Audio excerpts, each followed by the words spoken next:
Good evening. My name is Jimmy Kelly. I'm from the EPM program.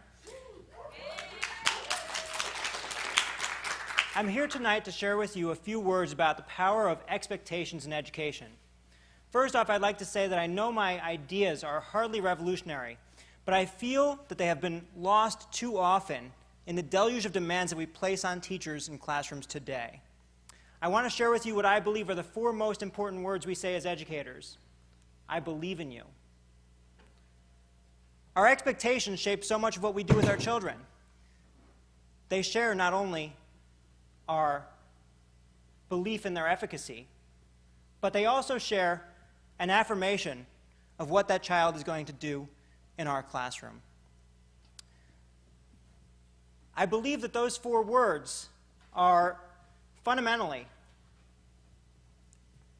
I'm sorry, I'm going to just pause for 1 second. I'm going way too fast. I apologize.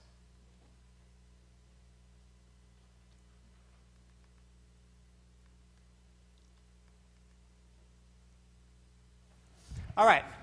As a teacher, it always amazed me just how profound those words could affect the children that I served. Students who were unsuccessful in school and were at times uninterested in their classrooms were profoundly impacted when I said to them that I believed in them. They performed beyond my wildest expectations. I'm sorry, guys.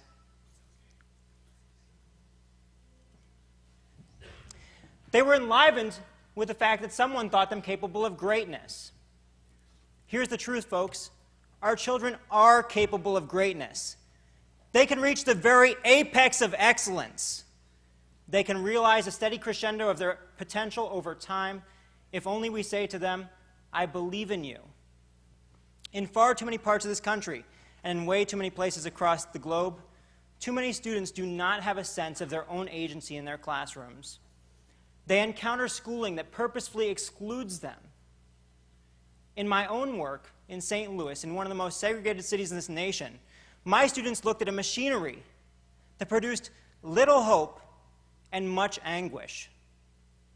Students like Jaquez and Samaria told me about their dreams to go to college, and they looked at the school down the street where just 29% of the students graduated.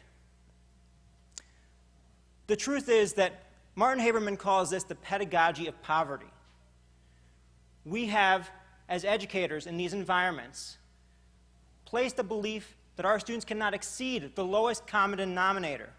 And in our own efforts, the sum of our own efforts do little to expand beyond that. But it does not have to be this way. In 1968, Robert Rosenthal and Lenore Jacobson did some really seminal research. They went into a small elementary classroom in California, and they gave a test. They called it the Harvard Test of Inflective Acquisition, a fancy little name. And they told the teachers afterwards that a small subset of their students would really show great gains in the year ahead. And the truth was, though, that of the students they named, they were just chosen at random. There was no data to actually show that they were going to show great gains.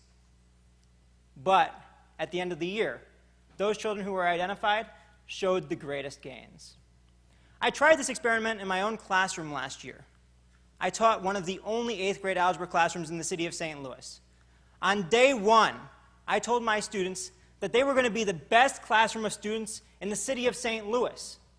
We were competing against elite magnet schools. We were competing against the suburbs that were immensely successful. I believed in them, and I told them that we would be number one. Now, this didn't happen overnight. My students worked aggressively, day in and day out. They came before school, they came after school, they came on Saturdays.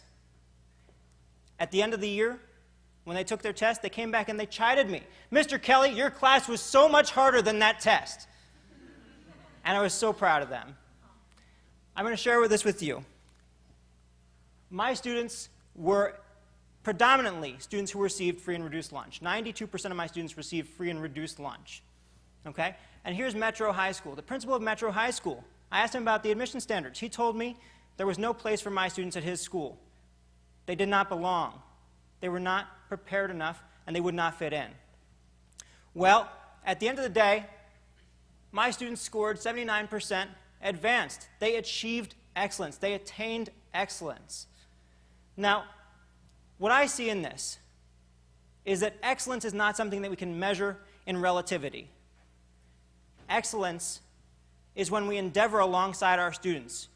We listen to their hopes and listen to their dreams, and we affirm them on a daily basis. My message to you today is this. As we think about reforming education, we need to look beyond the alphabet soup of NCLB and AYP and CCSS and the like, and instead we need to take the time to listen to the hopes and the dreams of our students and tell them, I believe in you. Thank you.